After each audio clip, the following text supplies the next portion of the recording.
Bien, espero que todos se encuentren muy bien en sus casas o donde estén eh, y tratando de superar esta situación que estamos viviendo, ¿verdad? A nivel general. Les voy a compartir la primera parte de lo que es el capítulo 5 del libro, que ya es el tema de los mercados financieros y movilidad de capitales. En el capítulo anterior, lo que pudimos analizar es todo lo relacionado con los movimientos de bienes y servicios, que llamamos todo lo que tiene que ver con el intercambio de bienes y servicios entre países y la conformación de bloques económicos. Ustedes pudieron realizar un análisis de las regiones y ver las diferencias que hay entre cada una en cuanto a todo lo que es el intercambio y la forma en que se han creado bloques eh, económicos entre los países vecinos. En este capítulo lo que vamos a analizar es la forma en que ha ido evolucionando el tema de los mercados financieros en el mundo y todo lo que tiene que ver con la movilidad de capitales, que también se ha ido incrementando enormemente. Lo primero que tenemos que decir es eh, que todo lo que es la movilidad de capitales es una consecuencia del capitalismo. El sistema capitalista, ¿verdad?, que busca eh, el desarrollo de las empresas privadas y la generación de riqueza y la generación de empleo, ¿verdad?, a través de empresas privadas.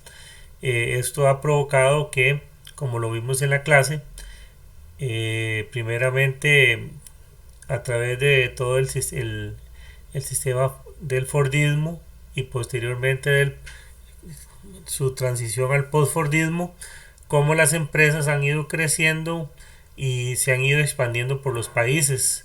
Eh, Primeramente, a principios del siglo pasado, era el Fordismo, lo que como funcionaba era como una empresa en un solo lugar geográfico que dominaba y manejaba todos las áreas de la empresa como tal, y posteriormente su evolución hacia el postfordismo, en donde hubo una división o una separación de procesos, y esos procesos se fueron movilizando a través de los países, eh, y eso fue lo que ha acelerado todo lo que es el movimiento de capitales, porque obviamente si una empresa está ubicada en regiones diferentes del mundo, va a tener que movilizar no solamente materias primas,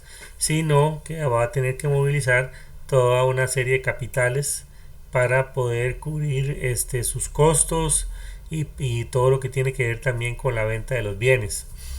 Eso por un lado, y eso ha venido a influir o a modificar lo que es el sistema financiero de los países, y se han venido creando lo que se llaman los mercados financieros. Entonces vamos a ver de qué se tratan estos dos conceptos. El primero es el concepto de sistema financiero, el cual lo hemos visto o lo vieron ustedes en algún momento en el curso de macroeconomía, donde un sistema financiero se compone por instituciones, por mercados y por otras entidades que lo que buscaban era mover el dinero. ¿De dónde? De las personas o empresas que generaban lo que llamamos el superávit y que se convertía en ahorro, y por otro lado a las empresas o a las entidades que lo que tenían era más bien un déficit. Eh, entonces, obviamente, como bien sabemos, los bancos es como la representación más clara de una entidad financiera, en donde capturan el ahorro de las personas o de las empresas que depositan y que tienen su dinero ahorrado, pero que ese mismo dinero es prestado a las empresas que necesitan dinero para producir, o a las personas que necesitan dinero para hacer compras, para hacer inversiones.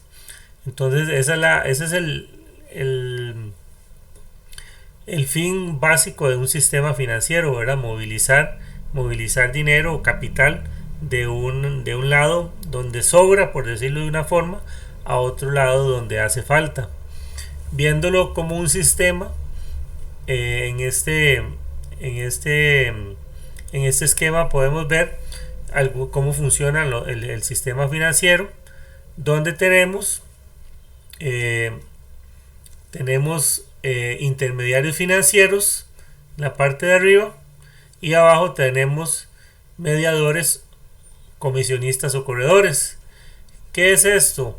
Aquí lo que hay son por un lado los agentes que tienen déficit de fondos, las familias que necesitan dinero para comprar una casa, para comprar un carro, comprar cualquier cosa, las empresas que necesitan dinero para producir o para hacer inversiones, y el gobierno, que todos sabemos que tampoco genera los suficientes ingresos muchas veces, entonces necesita también, va a tener un déficit de fondos. Y por otro lado tenemos a los agentes con superávit, las familias que sí tienen, digamos, sí generan más ingresos de lo que gastan, las empresas que tienen utilidades y que necesitan invertirlas de alguna manera, y algunos gobiernos, ¿verdad?, que también tienen superávit. Entonces aquí se da lo que se llama por un lado los activos primarios y los recursos financieros. En lo que son los activos primarios, vemos aquí la flecha azul, ¿verdad?, cómo se pueden canalizar a través de los intermediarios financieros y de los mediadores, comisionistas y corredores de bolsa. Y ahorita vamos a ver esas dos diferencias. Y por otro lado, los recursos financieros. Entonces también se da lo que se llama los activos secundarios, que bien, obviamente a partir de los activos primarios, los mismos intermediarios financieros pueden crear lo que se llaman activos secundarios. Por ejemplo, lo que se llaman los fondos de inversión, que es un activo secundario muy diferente a lo que es un certificado de depósito a plazo. Entonces, como ven, existe todo un sistema y agentes tanto deficitarios como superavitarios. Y aquí entonces pasamos a hablar de lo que son los mercados financieros. Tal vez antes de eso, un sistema financiero entonces está compuesto en el lado de los intermediarios y de los comisionistas, corredores, pues por diferentes instituciones. Por ejemplo, en Costa Rica tenemos al Banco Central, que es el regulador, ¿verdad? Porque en el Banco Central están las diferentes superintendencias, la SUGEF, la SUPEN, la SUGEVAL, que son diferentes superintendencias, la Superintendencia de Entidades Financieras, la Superintendencia General de Valores, la SUGESE, que es la de seguros, están ahí para controlar. Pero por otro lado están los bancos, tanto los bancos públicos como los bancos privados, todo lo que son financieras y otras entidades de ahorro y préstamo, como son las mutuales, y como son otras como las asociaciones solidaristas, que tienen ahorro y crédito. Eso es importante porque tienen que cumplir esa función de captar recursos a través del ahorro y de colocar recursos a través de los créditos. Entonces ahí están. Y por otro lado, en la parte, digamos, de corredores están las bolsas, que en Costa Rica pues solo tenemos una bolsa, la Bolsa Nacional de Valores, y tenemos otras entidades que también trabajan en eso, por ejemplo, puestos de lo que se llaman de valores, ¿verdad? Que los mismos bancos pues tienen esas secciones de lo que se llaman puestos de bolsa. Y por otro lado, lo que tiene que ver con las pensiones complementarias, que uno se pone a pensar cómo una pensión complementaria un sistema de pensiones como de cualquier banco, el Banco Nacional, o otro banco, cómo eso forma parte del sistema financiero. Bueno, lo que pasa es que ellos, las, este, los entidades que tienen fondos de pensiones, lo que hacen es captar también a través de lo que la persona paga, ¿verdad?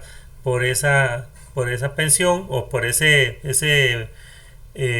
fondo de pensión, y coloca ese dinero, lo tiene que colocar en el sistema financiero para que genere dividendos o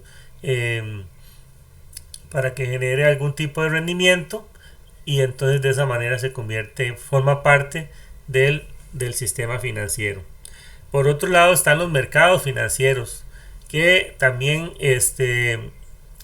ahí están integrados por un lado la bolsa de acción y las bolsas, que lo que se dan en las bolsas, lo que se mueven son acciones, se mueven bonos, otras formas de otros productos financieros, y las entidades bancarias y financieras.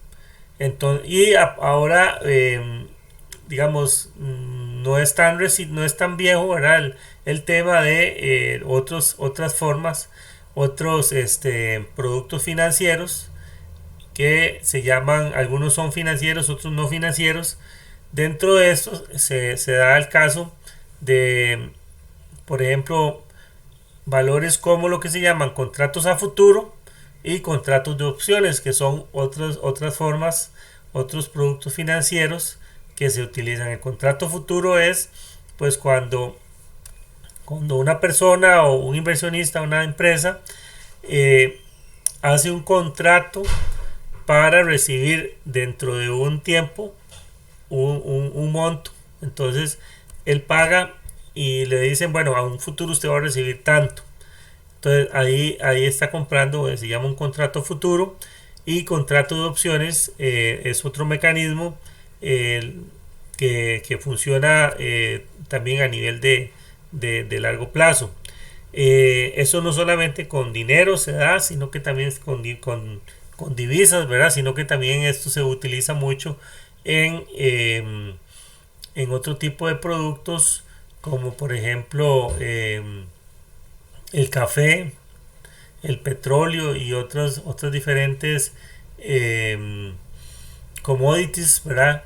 Que se negocian en puestos de bolsa, y se utilizan estos productos financieros. Entonces, los mercados financieros van a ser los lugares donde van a haber diferentes productos financieros, va a haber demanda, va a haber oferta, obviamente, y ahí se hacen esas transacciones. Bueno, y aquí tenemos pues un esquema también de eso. Los mercados financieros se van a dividir en dos tipos: mercados de capital y mercados de dinero. Lo que nosotros normalmente vemos en un mercado de dinero, transacciones, instrumentos de deuda a corto plazo, y que también se pueden negociar esos valores, ¿verdad? Yo puedo negociar un certificado de depósito a plazo, lo puedo negociar, y ahí van a haber mercados tanto primarios como secundarios. En cuanto a los mercados de capital, son valores a largo plazo y se trabaja con bonos, con acciones que se colocan en los mercados. Para los dos hay mercados primarios. El mercado primario es donde va a haber un ente gubernamental, por ejemplo un banco, que es el que recibe, por ejemplo, un ahorro y lo coloca. Ese sería el mercado primario. El mercado secundario es cuando, por ejemplo, si un banco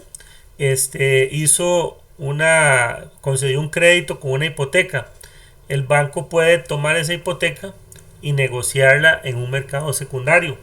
Entonces, como dice ahí, se negocian los valores entre ahorrantes e inversionistas. Puede tomar también certificados de ahorro y los negocia en el mercado secundario. Así es como funciona. Entonces está el mercado primario, que es el que se hace directamente con la persona que invierte.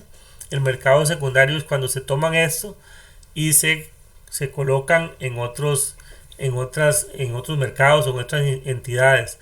Un poco parecido a lo que habíamos visto en la película de, de la gran apuesta, de cómo se tomaban esas grandes cantidades de hipotecas y se colocaba en otros bancos o en otros fondos de inversión. Eso es el mercado secundario. Ahora, todo esto en los últimos años, en las últimas que pueden ser 3 4 décadas, lo que ha venido dándose lo que se llama un proceso de financiarización. Es un concepto un poco raro, pero lo que nos significa es que el mercado financiero ha crecido demasiado rápido y no a nivel primario, sino más que todo a nivel secundario. Entonces, como dice acá, el mercado financiero, bueno, se ha expandido más que los mercados el mercado real, que es el mercado de bienes y servicios. Entonces, existe una expansión enorme en los mercados, en el mercado financiero, donde cada vez es más veloz lo que es la renta, lo que es la generación de dinero. Y eso, digamos, fue lo que nos llevó a la crisis subprime, ¿verdad? Que nuevamente vimos en la película. Ese es lo que se llama la financiarización. Aquí lo que pasa es que las instituciones financieras empiezan a originar créditos que distribuyen, que colocan y que van transfiriendo el riesgo a otras instituciones. Como ustedes saben, Costa Rica está sumamente endeudada, la gente, el gobierno, y esto cada día es mayor, y esto es una situación que no es de solo Costa Rica realmente, sino que en muchos países y en Estados Unidos principalmente pasa, ¿verdad? Que la economía está totalmente endeudada por esa facilidad que hay para el crédito y para poder seguir consumiendo con dinero que no lo tenemos en el presente, sino que lo vamos a generar en el futuro. Otro punto que también ha venido a colaborar para que esta financiarización sea tan elevada es el tema de la desregulación, las desregulaciones financieras que se han dado en todo el mundo. La desregulación significa que todas las trabas, vamos a ver, los controles que habían antes se han ido eliminando. Entonces, por un lado, lo que se llama la securitización tiene que ver con el tema de los seguros. Entonces, y de que cada vez es más seguro, por un lado, hacer transacciones, por ejemplo, electrónicas. Entonces, eso ha facilitado. Por otro lado, la desregulación como tal, lo que pasaba, digamos, en los años 80 y 90 en Costa Rica, que solamente los bancos públicos podían tener cuentas corrientes, ¿verdad? Entonces era muy limitado para una persona, para una empresa tener una cuenta corriente. Hacer una transacción bancaria se duraban días hasta semanas, y actualmente ustedes saben que hacer una transacción electrónica, bueno, es de cuestión de segundos o de menos. Entonces eso ha venido a ayudar a que la financiarización sea cada vez mayor. Y el tercer punto es lo que tiene que ver con las TICs, con las tecnologías de la información y la comunicación, que han venido a facilitar todo lo que son las transferencias, la electronificación. Es lo mismo, ¿verdad? Con la entrada en vigencia del Internet, ¿verdad? Que ya tiene casi 25 años o más, cada día es mucho más sencillo hacer transferencias bancarias. Entonces eso ha facilitado muchísimo. Aquí hay algunos elementos explicativos, ¿verdad? Ya se los mencioné un poco. El avance tecnológico a través de las TICs, la microelectrónica, almacenamiento, bueno, ahora el tema de la nube, ¿verdad? Procesamiento en tiempo real ha venido a ayudar muchísimo. La desregulación de los mercados a nivel internacional, se han eliminado barreras de entrada y salida de capitales, desarrollo de estructuras organizacionales que son más flexibles en las empresas transnacionales, ¿verdad? Entonces ya ahora es mucho más fácil para una empresa colocar su área de financiera en un lugar y desde ahí controlar y manejar los capitales para todo el mundo. Eso ha sido algo que también ha ayudado mucho. Y por otro lado, institucionalización de los mercados financieros a través de fondos de pensiones, fondos de ahorro, entidades de ahorro y préstamo, seguros, que lo que han hecho es que han agilizado más o han aumentado la velocidad de las transacciones financieras. Aquí en este pequeño texto podemos ver, aunque ya es del año 94, pero algo que sucedió en China que vino a cambiar toda una digamos una forma de vivir y una forma en que se hacían las cosas. Y si lo podemos ver, nos ponemos a pensar, ustedes tal vez no se acuerdan, pero en Costa Rica pasó algo parecido, el tema de la electronificación financiera. Dice que en el año 94 en China se puso en marcha este proyecto de libreta oro, porque anteriormente pues las personas no tenían cuentas bancarias, ¿verdad? Entonces, vean que hasta el momento dicen que se han emitido 569 millones de libretas, o sea, de cuentas. Se han instalado 53.000 cajeros automáticos y 310.000 terminales de venta. Han promovido el uso generalizado de las libretas mediante redes conectadas. A finales del 2003, los bancos comerciales de propiedad exclusivamente estatal hicieron realidad el financiamiento en redes conectadas de las libretas bancarias dentro del propio sistema en más de 300 ciudades del país, y el uso interbancario de las libretas dentro de la misma ciudad de más de 100 ciudades. Generalizaron libretas con la señal de identificación de dicha unión, unificada nacionalmente en más de 40 ciudades. De este modo se ha alcanzado en términos generales el uso común de las libretas en las redes conectadas transregionales y transbancarias. Bueno, esto lo que nos enseña es que de pasar, digamos, de un sistema que había aquí en Costa Rica en los años 80, en donde a usted le pagaban con un cheque, y usted tenía que ir a cambiarlo al banco, o a usted le pagaban, bueno, en efectivo también, a pagarle ya como una transferencia en donde usted con una tarjeta de débito puede pagar en todo lugar o puede ir a sacar la plata del cajero, ¿verdad? Eso ha sido un gran avance. Imagínense en China con la cantidad de personas y como antes de ese tiempo pues todo tenían que hacerlo de esa manera, donde la gente tenía que estar yendo a los bancos y tenía que estar viendo cómo cambiaba el dinero, etcétera, y no tenían cuentas bancarias. El tema de una cuenta bancaria, ustedes saben que es tan importante porque usted puede hacer transacciones o le pueden depositar, puede hacer muchas cosas a través de esa cuenta. Entonces eso sucedió, ¿verdad? Y bueno, yo lo viví cuando en realidad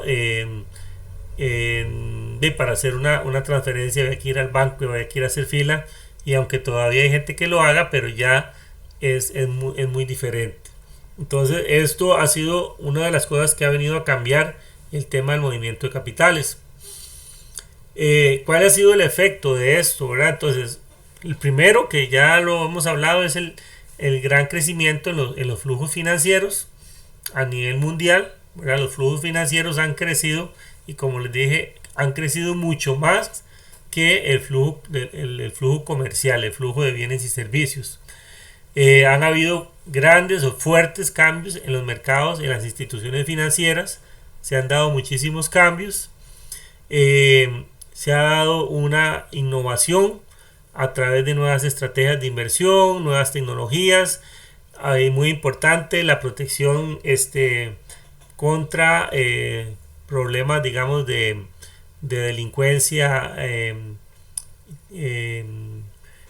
a través del internet, ¿verdad? Que se sigue dando, pero cada vez las instituciones financieras, los bancos, han tenido que incrementar todas esas medidas de seguridad. Y aquí tenemos pues otro texto donde se habla más que todo de lo que fue la crisis financiera con respecto al sector real. El sector real es el mercado de bienes y servicios, ¿verdad? Entonces hay una relación estrecha entre la crisis subprime con lo que es el sector financiero y la economía real. Entonces, ¿cuáles fueron dos hechos principales de la crisis financiera? Venta masiva de valores en los mercados financieros como consecuencia de la caída del valor de las empresas, ¿verdad? Las empresas empezaron a caer y se empezó a hacer una venta masiva. Restricción de inversiones y falta de liquidez para las operaciones. Entonces, al haber tanto financiamiento, las empresas se quedaron sin liquidez, dejaron de tener liquidez para las operaciones. Y esto también se unió al retiro masivo de lo que fue el efectivo, ¿verdad? Del sistema financiero. Fuga de clientes de la banca de inversiones, la gente dejó de invertir, la gente sacó el dinero de sus cuentas. Como consecuencia de la quiebra de los bancos, la caída de las bolsas, ¿verdad? De valores o de los valores también, y la restricción de los créditos. A partir de ahí, entonces, ¿qué pasó? Se generalizó la caída en la demanda de materiales, ¿verdad? Ya las empresas dejaron de invertir, se dejaron de mandar materiales y materias primas, se aumentaron los impagos, ¿verdad? Las empresas dejaron de pagar los créditos, la gente dejó de pagar las casas que tenían a crédito, despido masivo de empleados, y eso provocó la caída en la demanda de consumo, ¿verdad? Ese es el efecto ya, el último: caída en la demanda de consumo, aumento del gasto público. ¿Por qué? Porque los gobiernos tenían que brindar subsidios sociales y tenían que hacerle frente al aumento de la pobreza.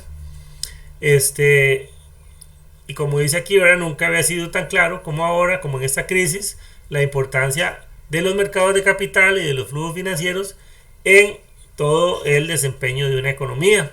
Hay una relación enorme, ¿verdad?, entre lo que es economía real y el sistema financiero o la situación financiera. Exactamente. Eso es lo que nos enseña, ¿verdad?, que de cómo se maneja la parte financiera va a tener un efecto directo en el consumo y en el sector real. Ahora, ¿cuáles han sido los impactos de la financiarización? Los impactos, bueno, primero que todo, en este gráfico se ve cómo desde el año 73 hasta el año 2001, ¿verdad? Más o menos 26 años por ahí, cómo ha crecido la liberalización financiera, cómo ha aumentado. La liberalización financiera significa que los países dan libertad, ¿verdad?, para que haya flujo de capitales, o por el contrario ponen muchas restricciones. Como ven, en el 73, ¿verdad?, el índice era de como 1.5, donde si lo vemos acá abajo en la nota dice que 0 Un índice de cero representa lo que se llama la autarquía financiera. Significa que el país no se relaciona financieramente con ningún otro. Y 3 significa una completa liberalización financiera. Entonces es el otro extremo, ¿verdad? Donde no hay restricciones, hay una libertad total para el movimiento de capitales. Entonces vean cómo ha incrementado desde el año 73, donde era muy baja la liberalización financiera, y actualmente, o bueno, en el año 2001, pero podemos decir que ahora estamos cercanos en el mundo a una liberalización total, ¿verdad? Son muy pocos las restricciones que se dan, ¿verdad? Y obviamente en unos países más que en otros. En Costa Rica tenemos, podemos decir que bastantes restricciones, ¿verdad? Capital dudoso, etcétera. Pero en otros países, digamos como Panamá y otros que llamamos paraísos fiscales, pues hay mucho mayor liberalización financiera. Y esto también se nos muestra acá en este otro gráfico que está en el libro, donde vemos entre economías avanzadas y países en desarrollo la diferencia, ¿verdad?, entre lo que es el flujo de entrada y salida de capitales, como un porcentaje del PIB mundial. Entonces vean que aquí el porcentaje era sumados los dos países en desarrollo y economías avanzadas, era como de un 4%, ¿verdad?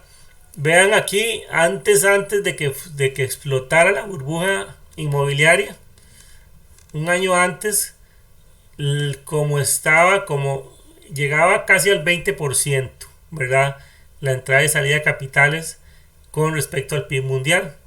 El 2006 también, aquí hay un error, pero era como de un 18%. Y en los años anteriores, bueno, podemos ver aquí a partir del 2000 que era más o menos de un 10%, y cómo se aumentó enormemente en los últimos años antes de que se diera el golpe tan fuerte, ¿verdad?, cuando explotó la burbuja inmobiliaria, que en 2008 pues fue sumamente bajo, ¿verdad? Prácticamente a nivel de economías avanzadas fue negativo, ¿verdad?, el flujo de entrada y salida. En el 2009 fue también prácticamente nulo. Eso nos enseña cómo las crisis y estos golpes como el que estamos viviendo actualmente a nivel de salud tienen un efecto enorme, ¿verdad?, en el sistema financiero. Bueno, muy bien, con esto, esta es digamos, la parte del preámbulo de lo que tiene que ver con este capítulo en cuanto a movimientos de capital en el mundo, y con base en eso ustedes van a hacer una asignación, una tarea, y lo vamos a hacer a través de un foro. En el foro yo les voy a poner unos tópicos con los cuales ustedes van a desarrollar un planteamiento, o sea, van a responder. Yo les voy a explicar muy bien en la actividad. Tienen que escribir con un mínimo de palabras, ¿verdad?, sobre uno de los tópicos que yo voy a poner, y después tienen que responder a lo que describieron dos de sus compañeros o de sus compañeras.